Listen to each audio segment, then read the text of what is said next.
Good evening. In this broadcast, the information program Time. First, briefly about the main events of the day. President Yeltsin signed the law on the federal budget for the current year. The American Secretary of Defense today visited the city Engels, especially the plant which dismantles strategic aviation bombers. In the capital of Guatemala, during the talks between Boutros-Ghali and the head of state, an explosion rang out. The Parliament of Ukraine today effected the retirement of the government of the Republic. Recognizing the performance of the government as unsatisfactory, the Ukrainian parliamentarians coordinated their further economic directions of focus with the presidential decree of Leonid Kuchma, which was publicized today. Details of the turbulent day in Ukrainian parliament in the report of our Kiev correspondent. Today, the Parliament of Ukraine recognized the work of the Cabinet of Ministers as unsatisfactory and expressed non-confidence toward the entire government in its full form. The Parliament accused the government of the absence of a concept of a structural rebuilding of the economy, poor social protection for the population, non-compliance with resolutions of the Parliament and presidential decrees. However, it is not clear how one may speak of social protection for the population without having a state budget confirmed by the Parliament, and how can one reform the economy in the absence of a legislative basis. The Parliament accepted the resignation of Vitaly Masol, a purely formal action because, in essence, Vitaly Masol stepped down from the post of Prime Minister 1 month ago, and today in the Sessions Auditorium he was absent because he is receiving treatment after minor surgery. The second event after the dismissal of the government was the annual report of the President to the Parliament. Leonid Kuchma promised not to falter from the path of reforms in the future, assuring those present that we won't be able to return to social egalitarianism. Our path is only forward toward the increase in well-being of the population and to build and develop an independent state. Regarding the Crimean problem, Leonid Kuchma said that the localization of the chronic crisis in Crimea was timely and objectively indispensable. No one intends to deprive Crimea of its independent status, Kuchma underlined, but added that currently of prime importance is to preserve the controllability of the autonomous republic. Intending to become better acquainted with the situation in Crimea is the High Commissioner of the OSCE on Nationalities and Minorities Affairs, Max van der Stoel. Today he will arrive in Ukraine on a 4-day business visit, during which he'll visit Crimea as well. Meanwhile, in the city of Ismail, in the Odessa district, talks have been concluded between the representatives of the military and naval forces of Russia and Ukraine on the division of the brigade of coastal ships of the Black Sea Fleet. According to the agreement achieved, the brigade will cease to exist altogether. The coastal infrastructure of the unit is conveyed under the jurisdiction of the military naval forces of Ukraine, which plans to form here a third brigade to protect the water region. Armaments and combat ships are divided on a priority basis. The Russian portion will have to be rebased to Novorossiysk, where it will become the foundation in forming a new naval border unit. The personnel of the brigade have been offered within the next few days to decide the preferred location of service in the future. According to the headquarters of the Black Sea Fleet, currently expressing a desire to switch to service within the military and naval forces of Ukraine, where only 3 of the 80 officers of the formation. Today on the Black Sea, combat naval training began. Participating are almost 30 ships of the Black Sea Fleet based in Crimea, and also the naval infantry and aviation. Planned in the training is the loading and unloading of paratrooper units, missile and artillery firing, and developing methods in other combat missions. In charge of the training is the commander of the fleet, Admiral Edward Bolton. In the press center of the fleet, it was reported that the combat training of the seamen is proceeding in accordance with plan, despite difficulties in manning of the units, insufficiency in funding. Incidentally, Ukraine, in essence, is not allocating funds to support its own portion of the fleet. And incidentally, these problems existed in the last years. Nonetheless, the Black Sea personnel, according to the results of combat training, are in second place in Russia. The American Defense Secretary William Perry today flew from Moscow to the city Engels. There, the head of the American military department visited a plant which dismantles bombers of strategic aviation subjected to liquidation according to the START 1 treaty. Possibly this is the last of the giants of long-range strategic aviation erected on a pedestal as a monument to the era of the disarmament begun by the leading military powers. At the airport, which is behind me, similar machines are cut into scrap metal. The American Defense Secretary, William Perry, was able to become convinced of this in person today. You could too, respectful television viewers, if the local military leadership, by a well-known established tradition, had not banned filming The coverage of the visit of the dignified guest, without any apparent explanation or reason, was permitted for any representative of mass media, unlike colleagues from across the ocean, from whom, it appears, our command keeps no secrets. And it's a shame that we can't be first to show the world how the Russian side is fulfilling international agreements on decreasing conventional and strategic aggressive weapons. And it was in Engels 4 years ago a unique base was created to dismantle and liquidate them. By the end of the year 2000, hundreds of heavy bombers of long-range aviation must be demolished. How realistic today is compliance with this obligation in light of the broadening of NATO? A question which was likely touched on by Russian military commanders in conversation with Mr. Perry on Saratov soil, but one may only speculate about this. About events in Chechnya. There, after the federal forces liberated the largest populated points, the center of concentration of Dudayev gunmen is now becoming the region of Ochkoy-Martan, 30 kilometers west of Grozny. But even there, Dudayev gunmen are not offering no real active resistance to federal forces. This is reported by the press center of the headquarters of the United Russian Forces. The command of the federal forces asserts that the peaceful population in Chechen villages, in an attempt to avoid bloodshed, are expelling gunmen from the villages. In liberated regions, the suburban trains have begun to move, following the route Hankala, Grozny Aldy, and Yermolovskaya. In the near future, train traffic is expected to be open to the Argun station. Movement of intercity bus routes has also resumed from Grozny to the villages Urus-Martan, Znamenskaya, and Naurskaya. Almost 30% of the buildings and equipment and manufacturing funds of the plant Red Hammer today are destroyed. But even now, restorational work is in full swing. The oil industrial equipment produced by this, probably the largest industrial company of the Chechen Republic, enjoyed an enormous demand in Russia and abroad as well. Because of serious extensions of destruction, the plant will not be able to resume producing goods soon. However, even now, 1/3 of the staff have resumed their jobs. Rubble is being cleared, equipment is being repaired, and refuse being collected. Around 500 people, although there are even more desiring to return to work at the plant, are working and are producing tanks for drinking water because the city desperately needs drinking water. They're conducting inventory at the plant, restoring documentation. The Red Hammer plant is one of those plants on the territory of which, as mass media reported, radioactive materials had been found. We have here ampules for X-ray control of surgical suturing, a usual radio element used in operations. We've always had it in the last 25 and 30 years, and we have it even now. Oleg Soskovets has made a decision to establish in the near future direct transmitting of television programs from Grozny to Moscow to be transmitted to all those interested domestic television companies. According to Itartas, these plans, the first vice premier shared today at a meeting with the directors of Russian television and radio companies. But for now, there are no direct broadcasts from Grozny, and so we resort to the reports from our correspondents and correspondents from other information agencies. Itartas reports today that 7 troops of the internal forces of the Ministry of Internal Affairs of Russia, including the Lieutenant Colonel Sergei Bykov and Sergei Bulgakov, died in a skirmish on the border between Chechnya and Dagestan. According to the press center of the Ministry of Internal Affairs, the demolished Dudayev formations are actively attempting lately in individual groups to move from Chechnya to the territory of neighboring republics, primarily Dagestan.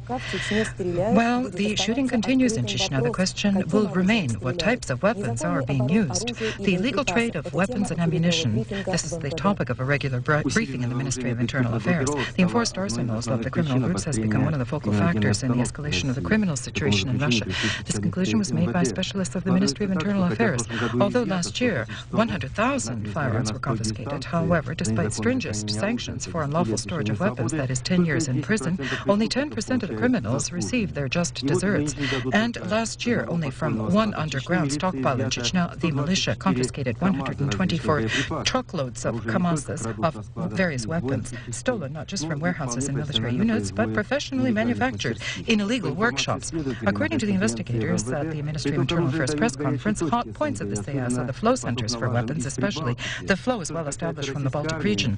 Regarding the Russian army, just recently a program was developed to curb the leakage of weapons from warehouses and military units. However, it's ineffective. active. And yet the directors of the anti-organized crime department told the journalist that in the near future the basic paths of flow of unlawful weapons trade in Russia will be curtailed. The criminal topic is continued by the report of our Kyrgyzian correspondent. He reports that 65 kilograms of opium were found in a car detained by employees of the Department of Narcotics Trafficking of the Orsk militia.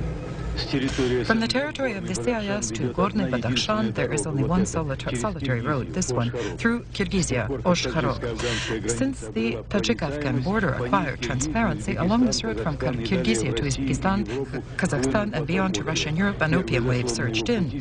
The first impediment is placed by the Narcotics Department of the Orsk militia.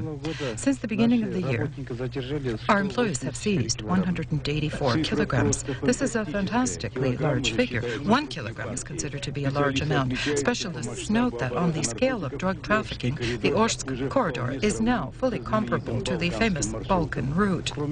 Apart from that, also, heroin was seized. We checked the packages and we found it originated in Pakistan. Prior to this, our employees had never seized heroin. And how much bypasses the militia? Well, to be candid, I have difficulty in stating because we are attempting to apply all our efforts to this Osh-Kharok road. And even all efforts are insufficient. 45 militia and 2 canines. Meanwhile, becoming lured into the drugs business are the impoverished masses of locals in the regions. This Tajik driver for the delivery of 65 kilograms of opium was promised 50 million rubles. Part of the profits naturally is eaten up in the zone of transit. No one can be assured that this illegal money won't become a component of the economy and the politics of a state weakened by collapse. Today in Sochi, by airplane from Mineral Waters, the President of Russia, Boris Nikolaevich Yeltsin, arrived together with his wife, where he will spend the second part of his brief vacation. Boris Nikolaevich will be resting in this little cottage. What will be the itinerary of the vacation? Now, it's difficult to say, but unconditionally, part of the time will be spent playing tennis and other forms of sports, and he will devote them to resolving important state matters. In any case, that was how the vacation of the President was spent during his previous trips to Sochi. It's difficult to say whether Boris Nikolaevich will swim this time in the sea. The water is cool, only 9 degrees Celsius, but one may hope that the weather, and today it's a gorgeous sunny day, will continue to facilitate a full-fledged rest and restoration of health. Sergei Filatov feels that the statement about the possible postponement of elections to be an irresponsible demonstrative wave. He expressed regret. Editas reported that in the legislation there is no tenet through which due process may be sought for such reckless statements. Yuri Lushkov stated today that the conflict in the public prosecutor's office of the city is exhausted. Through the appointment of Sergei Gerasimov to the post of city prosecutor, a sound compromise was found.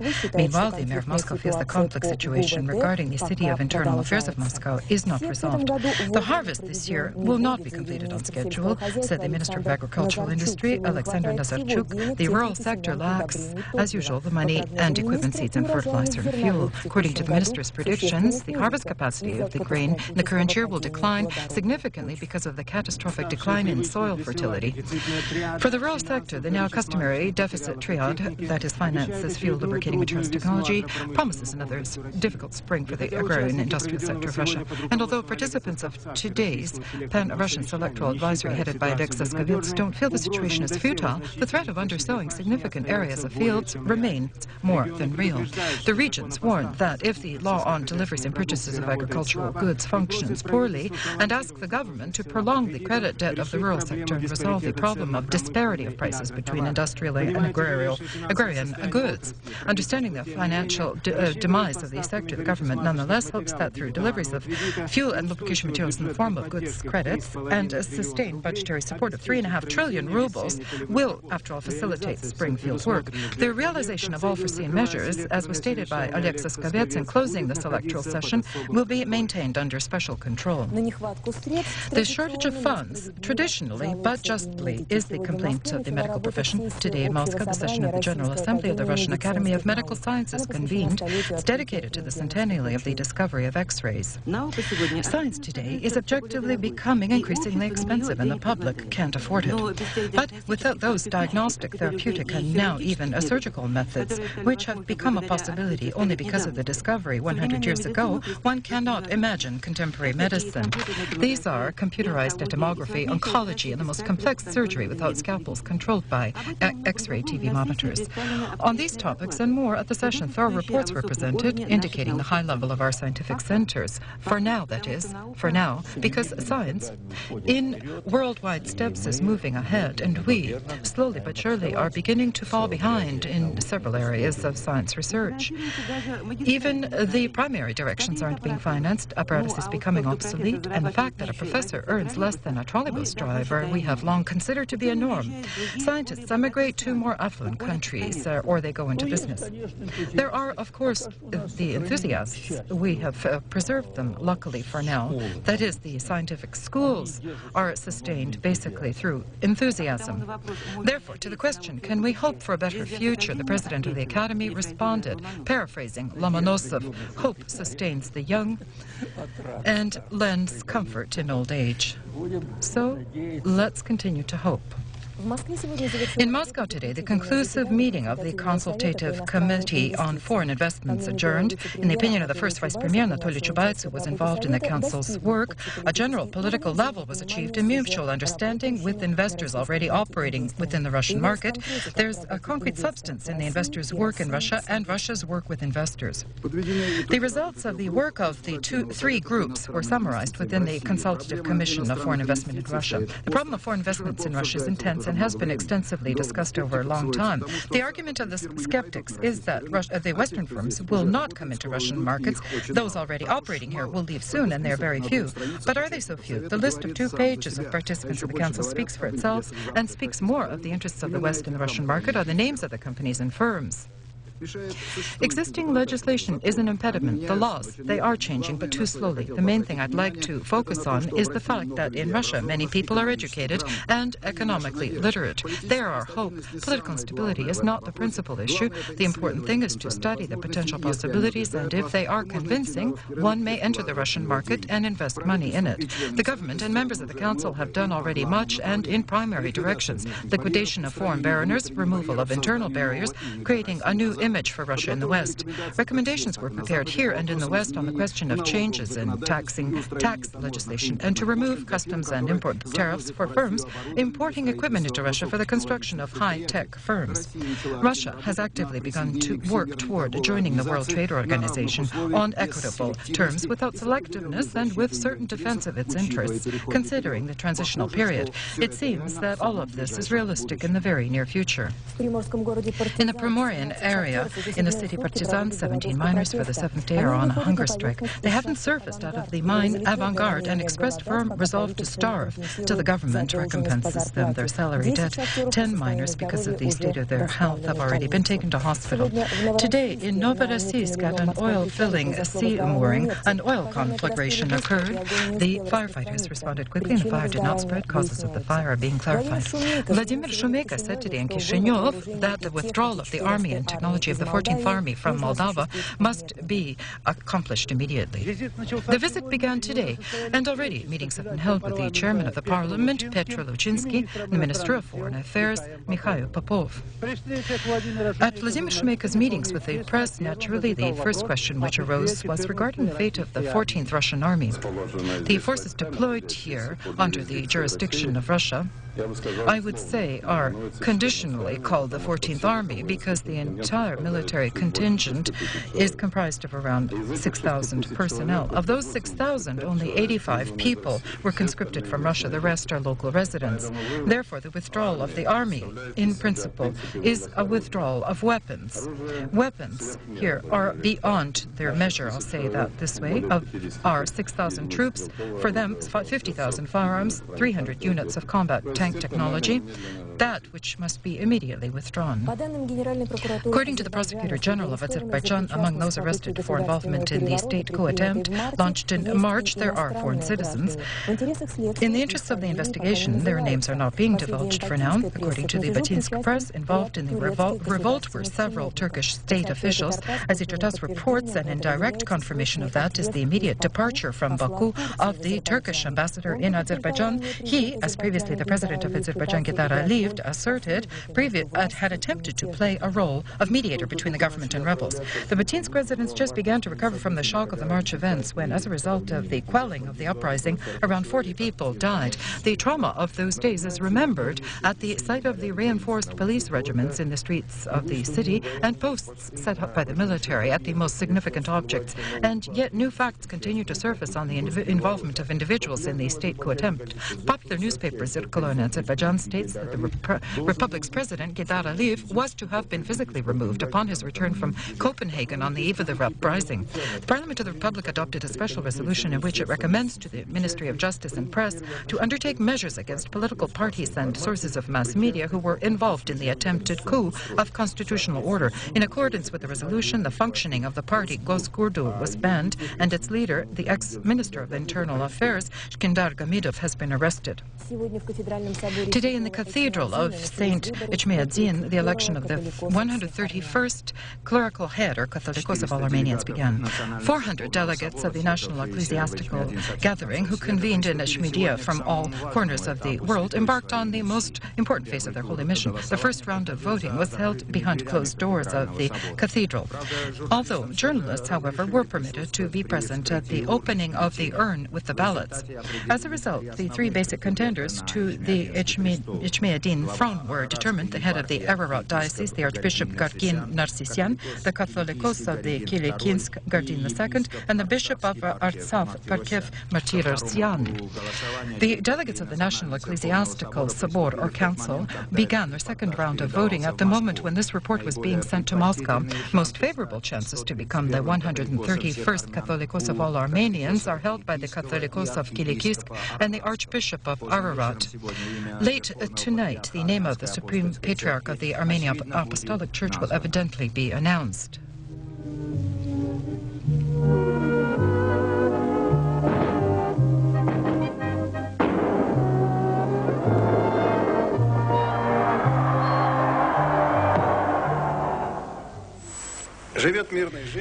Living a peaceful life, disturbed only by spring and daily problems, is the westernmost city of Russia, Kaliningrad, with a 500,000 population. But exactly half a century ago, this very day, the forces of the 43rd, 50th, and 11th Guard Army of the 3rd Belarusian Front began a powerful aviation and artillery preparation, which laid the beginning of the storming of Königsberg. Preparing for the siege, deafened but not yet broken, the 120,000-strong garrison of the city was fortified by a powerful fascist contingent, the Army Zimland Group, which attempted to penetrate the city from without through the rear of our advancing forces. The first attack of our infantry was near the Fort Charlottenburg, or the 5th Fort, drowned in a volley of fire from these combat holes, and then a decision was made to dispatch a team of brave field engineers to approach the walls of the fort and blow it up. They descended into this canal, right here in this spot, pushing forward floats with explosives. They swam to the other side, removed the sentry with their draggers, and planted the explosives. At dawn, the terrible explosion which rang out shook everything around and was the signal to our infantry to launch their attack. The breakthrough which followed, in essence, predetermined the fate of the Prussian stronghold of the fortress city Königsberg. A city designed for 1 year of self-sufficient life under siege was taken in only 4 days of storming battles. Exactly 1 month remained before the victory. Today, the Chancellor of Germany, Helmut Kohl, has confirmed that on the 9th of May, he will come to Moscow. This was announced at a meeting with the press in the Russian capital by the Deputy of the Bundestag, the Duke Otto Lambsdorff. The topics of the official summit meetings to be held in May in Moscow are actively being discussed right now. The preservation of the regimen of the anti-missile defense will be one of the central issues at the meetings of the presidents of Russia and the United States, Interfax was told by Andrei Kozyrev. The head of the Foreign Foreign Affairs Department of Russia expressed concern over the openly expressed irresponsible statements made in the USA that there is no point in talking with the Russians, but strategic systems of anti-air defense must be developed and space weapons created. According to Andrei Kozyrev, this may become a major nuclear discord and undermine nuclear disarmament. In the capital of Guatemala, near the presidential palace, where the meeting of the head of state was underway with the UN Secretary General Boutros Ghali, several explosions occurred. As a result of the terrorist act, there are casualties and injuries. The main purpose of the visit of the UN head was to discuss paths to achieve civil peace within a country where, for 34 years, armed confrontation between the authorities and insurrectionists has been underway. Today, the world-famous Italian investigator Antonio Di Pietro, who until late had headed the Operation Clean Hands, fighting corruption in the higher echelons of power, submitted his official notice of resignation from the organs of the prosecutor. "Now I'm a simple teacher and have the right to directly express my opinion," said the former investigator. Di Pietro's name is synonymous with battle, and many prominent politicians of Italy see the previous investigator as a potential candidate for the role of the new leader of the Bloc of Right Forces. The first jubilation of the one-week-old Schengen Agreement are gradually being replaced by concern how to resolve problems which have arisen because of the system of free movement within Europe. The essence of these problems is related by our correspondent in Germany, Pavel Gorodnikov. For 1 week in 7 European countries, Germany, Belgium, Luxembourg, Holland, Spain, France, and Portugal, the EU Convention is in effect on the gradual revoking of visa systems at borders. The first days brought headaches to border inspectors at all crossings. According to the newspaper Die Welt, the number of those wishing to enter the FRG jumped by approximately 40%, which led to long-forgotten queues at the borders with Poland and Czech Republic. Russians attacked our consulate and the Consulate Generals Club, demanding clarification and not believing that the embassies of the EU7 from now on issue to tourists from many countries only one visa, giving the right for a 3-month permit to visit and free movement within the unified borders. Optimists speak of the end of the Iron Curtain, skeptics about the imminent new outburst of organized crime. In an exclusive interview to the public Russian television station, the minister coordinator of the German Special Services in the Department of the Federal Chancellor, Bernd Schmidbauer, clarified that security matters are initially resolved by an all-encompassing scheme. Each tourist entering, for instance, the FRG is verified not just through the data bank of that country, but through the information of the central computer, the SIS, the bank of the Schengen Information Network. And if the German police has no doubt about an individual, unlike a colleague from among 7 of the other 6 countries, the entry into the expanse of the 7 will be refused. By prediction of the German authorities, the spillage of detail will take 2 to 3 months, but as Schmidbauer says, the main thing is the immediate achievement of agreement among all European countries in coordinating efforts against organized crime. We're expecting an outburst of activity of the Russian mafia with around 40 branches in the FRG, laundering money, producing counterfeit dollars and marks, and drugs and weapons trade, the minister emphasizes, noting that the draft of the corresponding agreement, which was sent to Moscow, still remains unanswered, which only can facilitate the activities of the dark forces.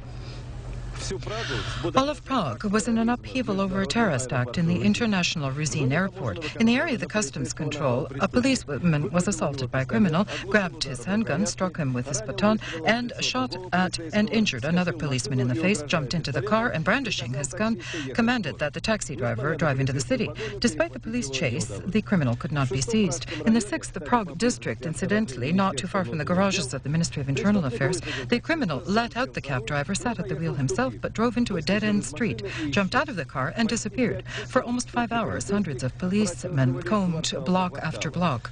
But they found the terrorist in the same site. He had returned to the abandoned taxi and surrendered without much resistance.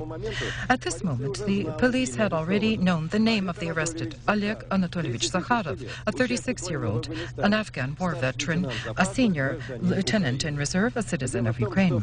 The matter was that all of the documents, including this particular photograph, Zakharov had left in a bag which he had dropped in the airport, where he had received a Czech tourist visa yesterday for 30 days. With this, the detective chapter closes and questions begin. Why did a Ukrainian tourist come to Prague, and what had prompted him to commit the crime? Zakharov himself, for now, is silent. In the actions of the cult, the Aoun Sinrikyo, a new track has surfaced in American. The New York branch of the Aoun Sublime Truth ordered chemical equipment in the United States just prior to the gas attack in the Tokyo metro. According to Ichitasa's reports, Aunsin Rikyo in the beginning of March had approached the firms Tripus and Biosyn Technologies. The respective apparatus was supplied by those firms. However, how it is known, no one knows except for the members of the cult. However, as the press were told by representatives of Tripus and Biosyn Technologies, soon after the Tokyo attack, the equipment was returned to the companies, threatening to be a deathly blow to the industry of Japan. In the opinion of the Ministry of Industry of Japan, is the growth in the rate of the yen. The rate of the national currency rose to the highest post-war level and currently vacillates at the area of 86 yens per American dollar. Genocide continues in Burundi. Almost 450 representatives of the Hutu ethnic groups, basically women and children, were brutally killed in the northeast of the African country in the last 2 weeks alone. On this topic, the commentary of our program. According to the survivors' accounts, people who committed this brutal crime were dressed in uniforms of the Burundian government army, the majority of whom were immigrants from the ethnic group of Tutsis. It seems Burundi is encountering today the threat of a double genocide. The Hutus are killing the Tutsis and vice versa. It's futile to try to place the blame, although this time the initiators of the violence were the Tutsis. Both demonstrate cruelty and stubbornness, the source of which are age-old disputes. As a result, the situation in the country is reminiscent more of the recent tragedy in neighboring Rwanda, the victims of which were around 1 million people. In this connection, one must note that the world community is acting in this so-called African remote area most slowly and ineffectively. Although the mission of the European trio, France, Germany and Spain, are undertaking efforts to terminate the violence, they don't yet yield the desired results. An impression is being created that wars on the planet, by some strange logic, are divided into what's ours and what's others. That is, the war in Bosnia, yes, it's our matter, but Burundi is too far to be effectively involved in. The result is evident. How many times lately did the blood streams drown Central Africa, where armed violence has led to extremely tense and unpredictable situations? Today, Burundi, in essence, is abandoned to the whim of fate, and it turns out that no one is in any rush to aid it. An emergency landing in Warsaw was made by a passenger plane of the Romanian Taron Airlines. The pilot of the plane, which was en route from Bucharest to Copenhagen, requested Polish authorities for permission to land because of a suspicion that on board the liner there was an explosive device. Passengers and crew were evacuated. The Polish anti-terrorist brigade launched a search of the airplane.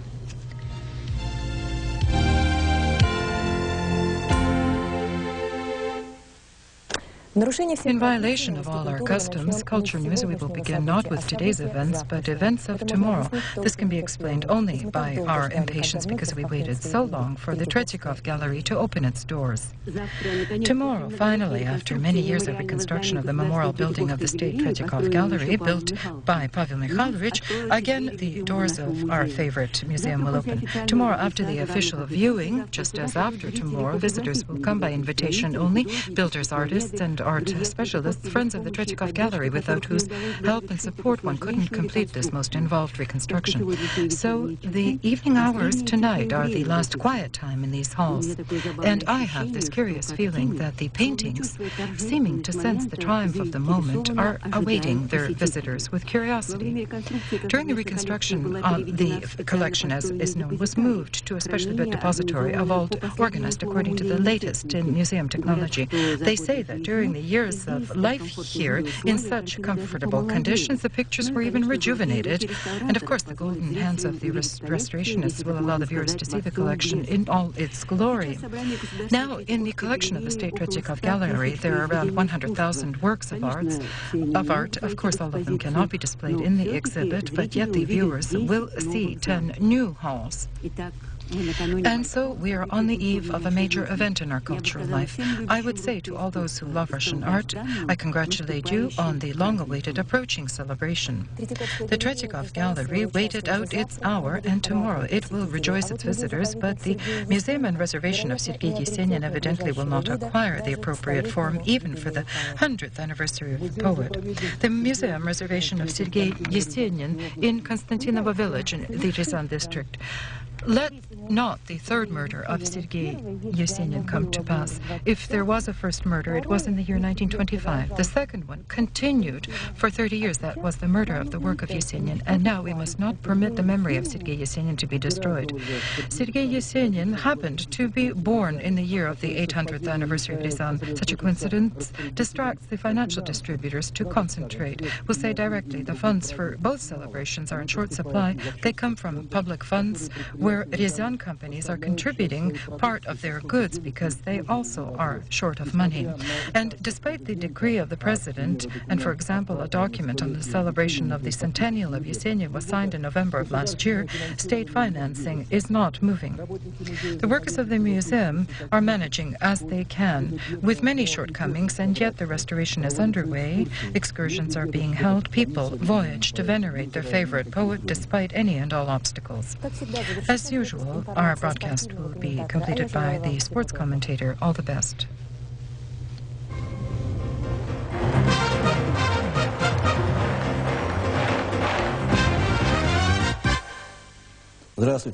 Hello, friends. Today in Moscow, the second match is underway and ending in the Cup of the International Hockey League. As you know, that Moscow Dynamos are meeting with Togliatti Lada. The basic time has ended with a tie, 4-4. A most arduous battle is underway, and just now the fourth additional period has begun. I'll remind you, the 7th of April, the first match will be held in Togliatti. The tennis tournaments seem to run in a chain. In Portugal, beginning successfully is Andrei Medvedev from Kiev. In the starting match, he met with the famous Spaniard Jorge Orese. This was a stubborn match in which Medvedev appeared to be quicker and more precise. He won in 3 sets. The champion of the Olympic Games in figure skating, the Ukrainian athlete Oksana Bayul, will stay in professional sports. The skater on an American tour currently, by the 1st of April, had to confirm her intention to remain a professional or again become an amateur. The 17-year-old Bayul preferred the professional aspect of sports. In Monaco, the international chess super tournament continues, where participants in each round are playing 2 matches in absentia and in direct confrontation. World champion Anatoly Karpov, who in both matches beat the 6th round, beat Lubovich, gained 9.5 of 12 potential points and is ahead of the Indian player Anand by 2 points. The second victory in the European Rugby Championships was held by the Russian team, beating the Tunisia team at their home 27-16. The next match, the Russian rugby players will hold the 7th of May in Moscow with the Belgian team. The 7th, 8th and 9th of April for Muscovites will be purely athletic days. Various national games will be accessible to all at the Spring Fair. Discussing all of this today at the press conference was the Sports Committee. On the Fountain Square, the demonstration performances will be held by representatives of many types of sport. An enormous army of fans of the still active athletes and veterans plan to celebrate the 60th birthday of Spartak. At the meeting in the House of the Press dedicated to the date, one could see those who have become a live legend of domestic sport. Nikolai Petrovich Starosta, Nikolai Nikolaevich Ozerov, Boris Lorogutin, Pyotr Bolotnikov, Nikita Demanyak, Gary Kasparov. We congratulate you, dear Spartak players, on the coming birthday.